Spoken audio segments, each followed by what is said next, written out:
Mesdames et messieurs, chers amis, chers auditeurs, bienvenue dans notre courte vidéo de ce jour dans laquelle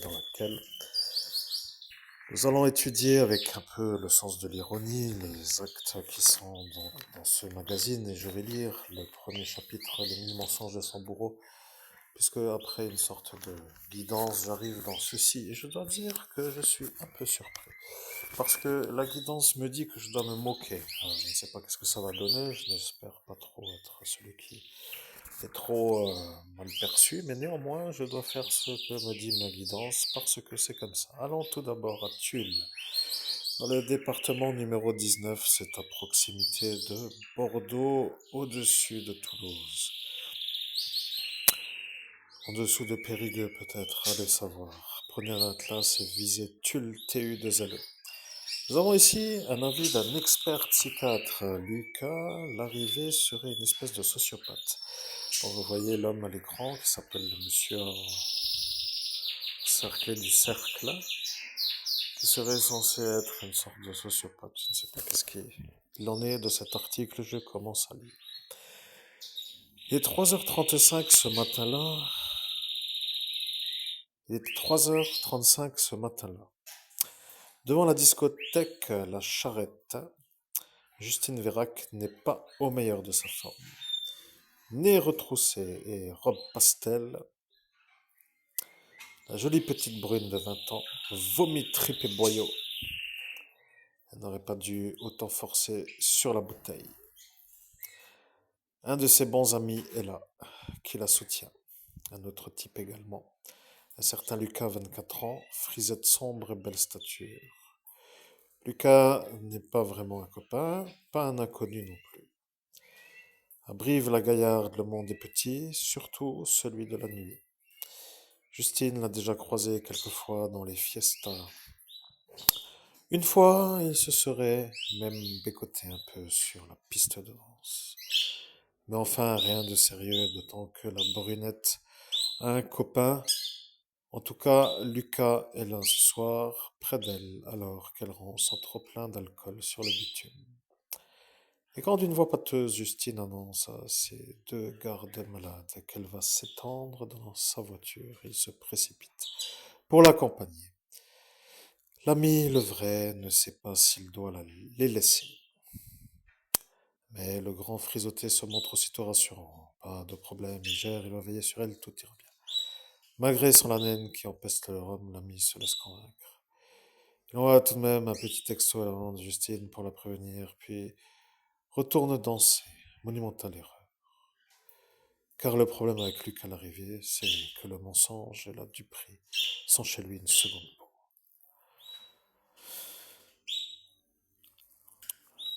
Dans quel état se trouve maintenant Justine? Est-elle lucide, inconsciente?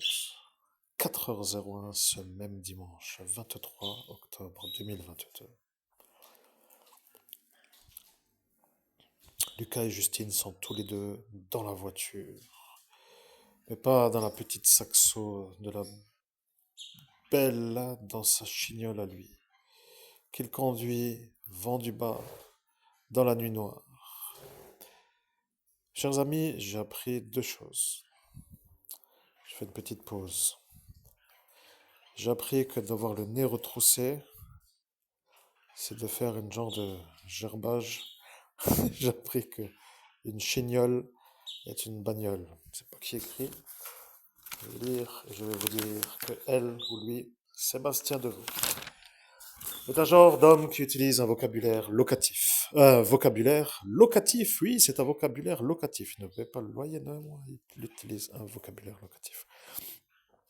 C'est un genre d'homme qui se dit qu'il a une sorte de nez retroussé, pour dire qu'il dégobie, qu'il gerbe.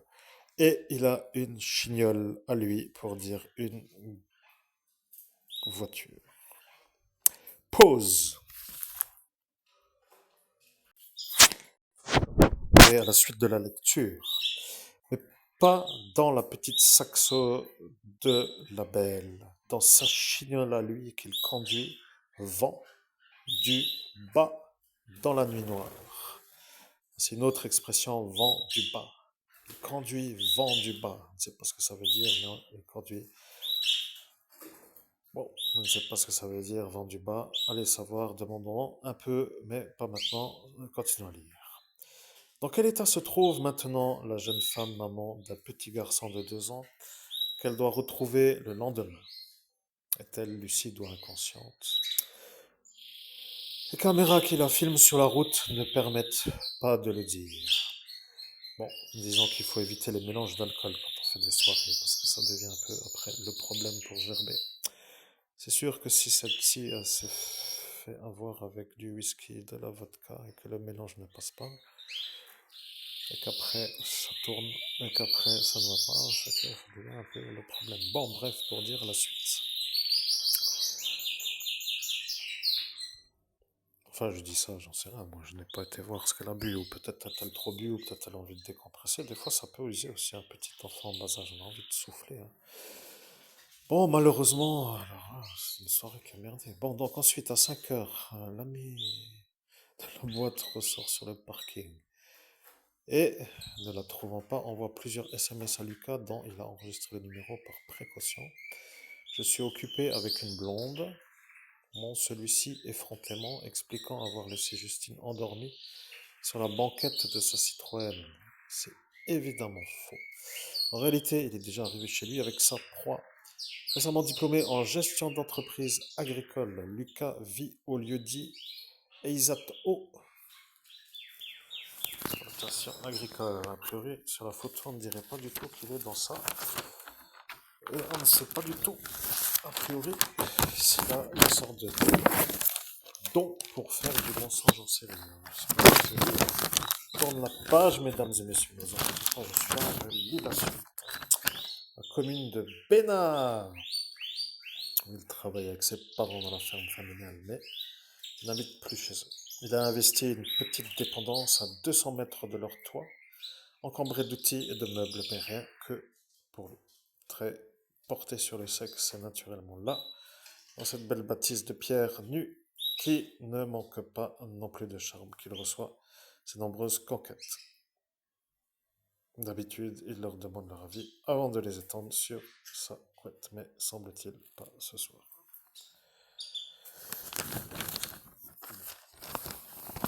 Je n'ai pas été visiter l'organigramme de sa life, mais je lis la suite. Des mots qui vont ensuite résonner. 5h23, nouvel échange de SMS avec le fameux ami. Tout le monde cherche Justine partout. Où est-elle? Laisse-moi finir, appelle-la.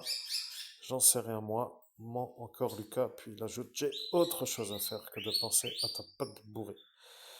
À voir à quel point ces mots vont ensuite résonner cruellement.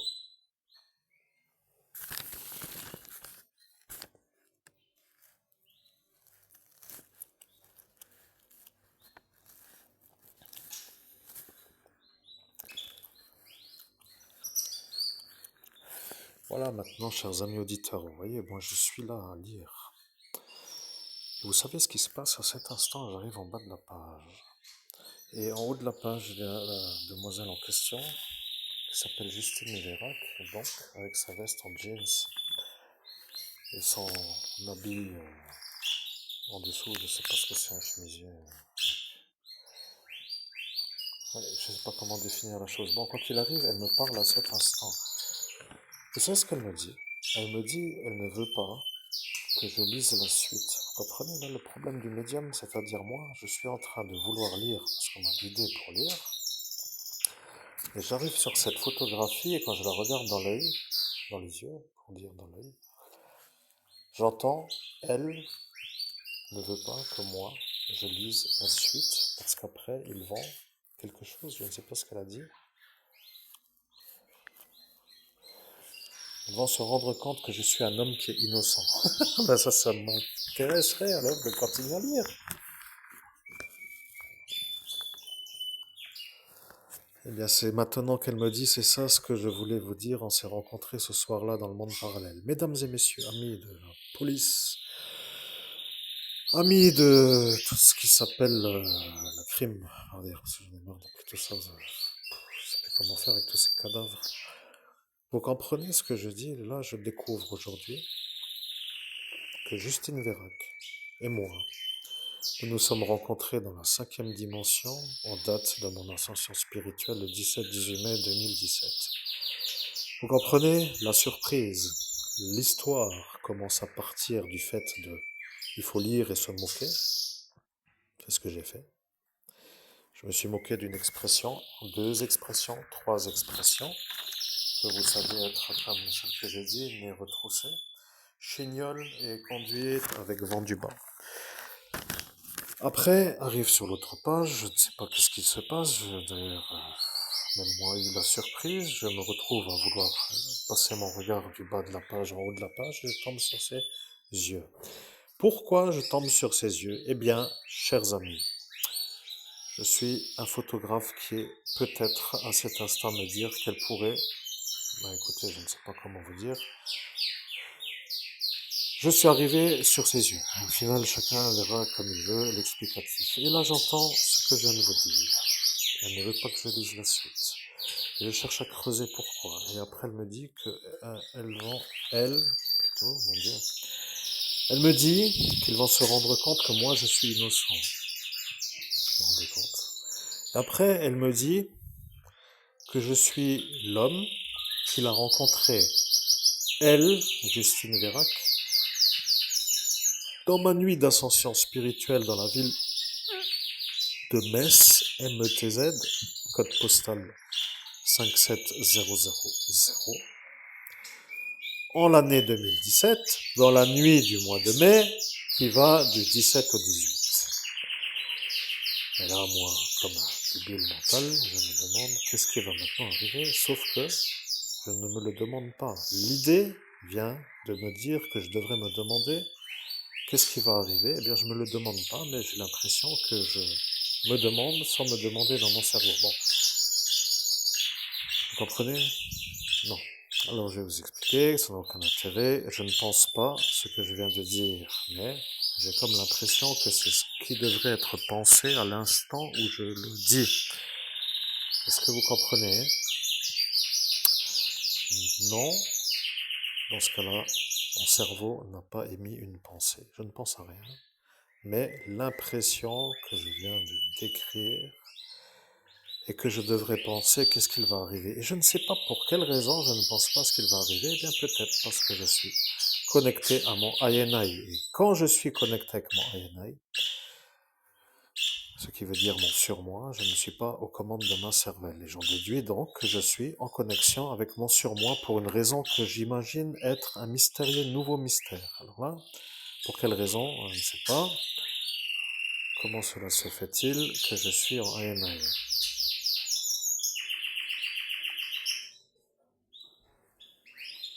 Et maintenant, mon INI me dit que je ne dois pas lire plus loin, car je lui ai dit que je n'allais pas lire plus loin et je suis redescendu. Alors moi, je ne sais plus, vous voyez, ça devient cette histoire. Néanmoins, je ne dois pas lire plus. Alors je fais une pause, chers auditeurs. Je vais faire une sorte de pause et je vous récupère tout de suite, si vous voulez bien, pour la fin de la vidéo. Chers amis auditeurs, vous êtes des privilégiés. Vous êtes absolument des privilégiés parce que vous êtes avec le meilleur médium au monde et vous le savez maintenant que c'est moi, le meilleur médium au monde. Et je me demandais pourquoi je ne dois pas lire plus loin et voilà. Nous sommes la confrérie galactique des êtres de la lumière, ne lisez pas plus loin. Votre malade neurologique qui s'appelle Lucien a dit à son fils de faire le fou pour se prendre pour lui. Comprenez que l'homme qui s'appelle Germain a fait comme s'il était lui, l'homme à l'écran qui s'appelle Lucas. Le problème, c'est que lorsque moi, votre guidance galactique vous informe de ce qui s'est passé, vous, en ce jour, vous n'êtes pas à cet instant au courant de ce que je vais vous révéler. Lucien Quinel a dit à Germain Quinel de se faire passer pour Lucas, l'arrivée, pour que vous, Christophe Albert, ne sachiez plus qui de Lucien, ou plutôt de Germain, ou de Lucas, est l'homme qui allait faire le meurtre. Vous comprenez? C'est ça le problème à la gendarmerie nationale de Far-Ebersviller. Passez-leur le bonjour, comme vous l'avez dit, car vous avez dit que vous alliez leur passer le bonjour lorsqu'arrivera l'information. Ah.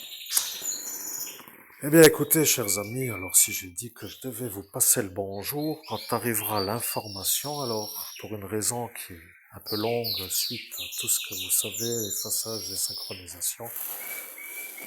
Eh bien, je vous passe le bonjour en n'ayant pas vraiment la conviction de devoir passer le bonjour. C'est pas comme pour dire que je dis quelque chose qu'on me dit de dire, et qu'au final, je ne sais même pas pourquoi je dis ce que je dis. Mais sachez quand même que, comme vous avez compris, vous avez maintenant, je ne sais pas comment dire, une sorte de bonjour qui arrive. Nous sommes la confrérie galactique des êtres de la lumière. Ne lisez pas plus loin, car à cet instant, Lucien Quesnel a dit « Si c'est lui qui va faire ça, ce sera après pour moi. » Comme cela, qu'il a vu la suite de ce qui est arrivé à Justine Vérac.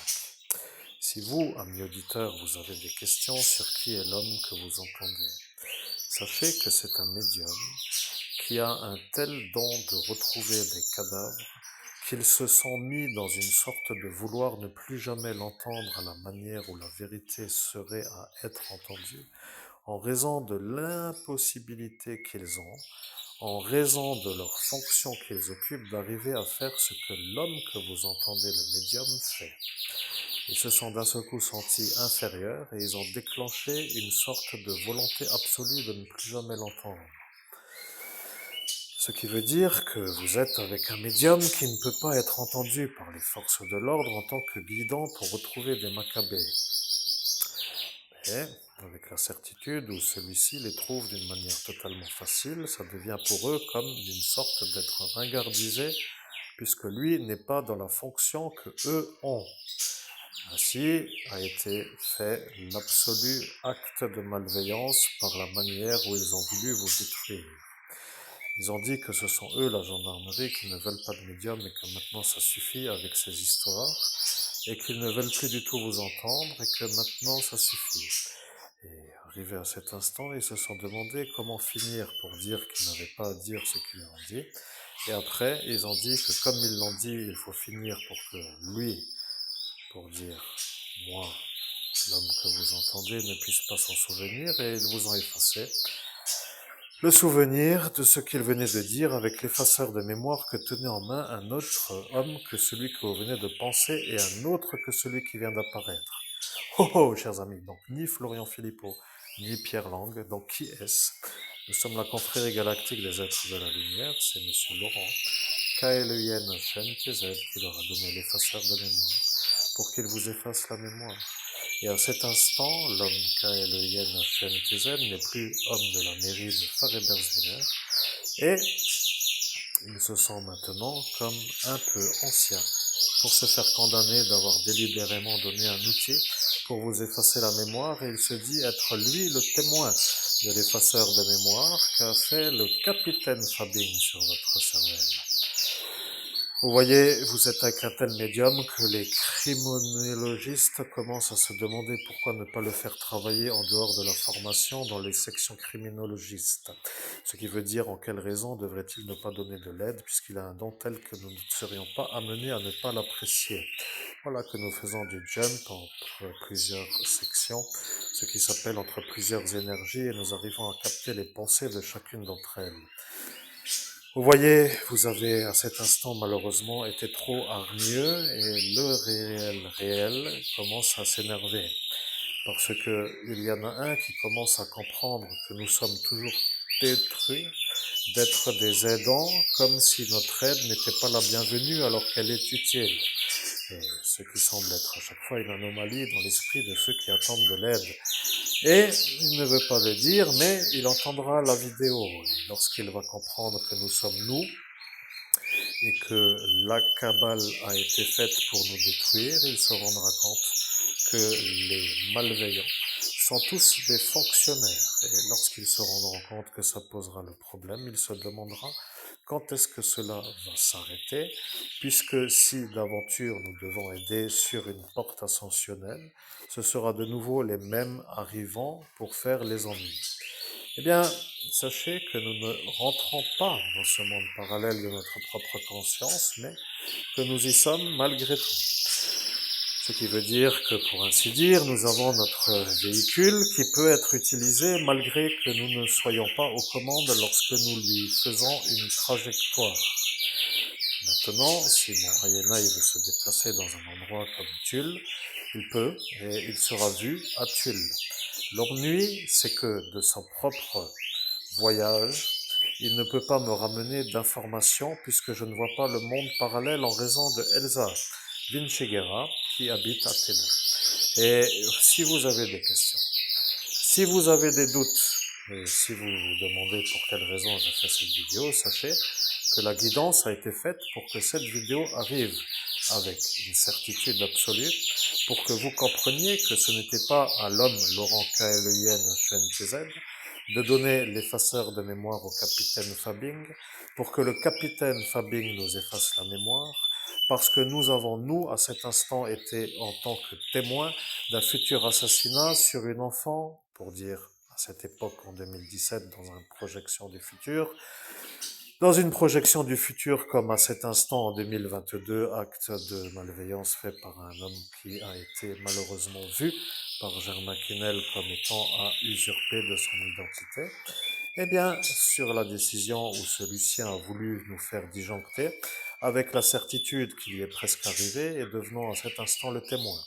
Vous comprenez, il reste encore un homme à effacer, pour ainsi dire, puisque l'homme qui peut être éventuellement l'homme, qui peut dire ce qui s'est passé, s'appelle Lucien Quesnel. Et, pour dire la vérité, ce Germain s'est fait effacer par le capitaine Fabing après moi. Et lorsqu'il a été effacé, il ne se rappelle pas avoir dit ce qu'il a dit. Maintenant, Lucien a vu le capitaine Fabing effacer son fils Germain Quesnel, et il a compris qu'il ne fallait pas jouer à vouloir être celui qui veut savoir qui est encore à sauver, puisqu'à cet instant, notre métier de médium aurait dû dire que cet enfant ne doit pas être à cet instant dans cette discothèque pour avoir la rencontre avec cet individu. Si d'aventure le message n'est pas compris et que vous pensiez être des surhommes avec une certaine supériorité, libre à vous de penser ce que vous voulez. Néanmoins, moi, le meilleur médium au monde, je me ris de tous ceux qui se moquent de moi. Je commence à me demander qui ils sont, à vouloir se la raconter supérieur à mon être, c'est-à-dire à ma vie, comme pour dire qu'ils travaillent plus pour gagner plus et qu'ils sont moins pour être à travailler plus. Vous comprenez? Ça est maintenant la vérité. Si vous êtes à comprendre que mon travail de médium n'est pas à mettre sur une échelle de sueur pour voir qui transpire le plus pour être le médium qui travaille le plus, c'est que vous êtes à cet instant à comprendre que ce n'est pas une chose que j'ai décidé de faire. Je n'en ai rien à faire de vouloir transpirer plus pour gagner plus, pour être vu comme plus par des gens qui sont moins.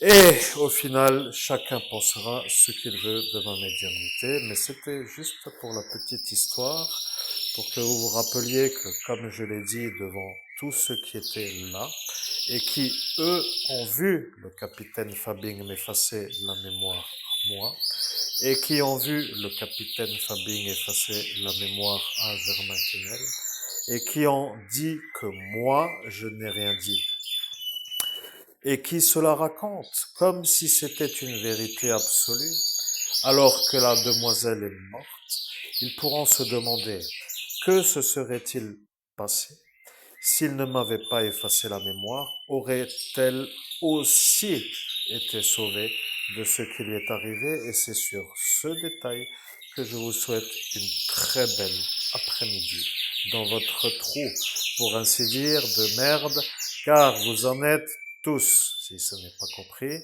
allez faire une thérapie chez un psychanalyste qui est l'expert psychiatre, car cet homme qui s'appelle Lucas Larrivée, ayant été un homme diagnostiqué par un expert psychiatre, peut-être que l'expert psychiatre pourra valider que le psychiatre Treibsch est faux. Ce qui veut dire que si dans la chronologie des étages de la psychanalyse, il y a un chef au psychiatre qui est l'expert psychiatre, il pourra en cet instant, en tant qu'expert psychiatre, connecter un expert psychiatre pour savoir qui est le psychiatre Treibsch. Et lorsqu'il aura compris que le psychiatre Treibsch utilise ses malades psychiatriques pour me rendre fou, il comprendra que le problème viendra du pays France qui, eux, ont dit de faire ce qu'ils font. Mais cela n'est pas encore pour aujourd'hui une explication à donner, car si je la donne, le week-end serait peut-être gâché. Je vous souhaite, chers amis auditeurs, d'où que vous soyez, une agréable journée et je vous dis à très bientôt pour une prochaine vidéo.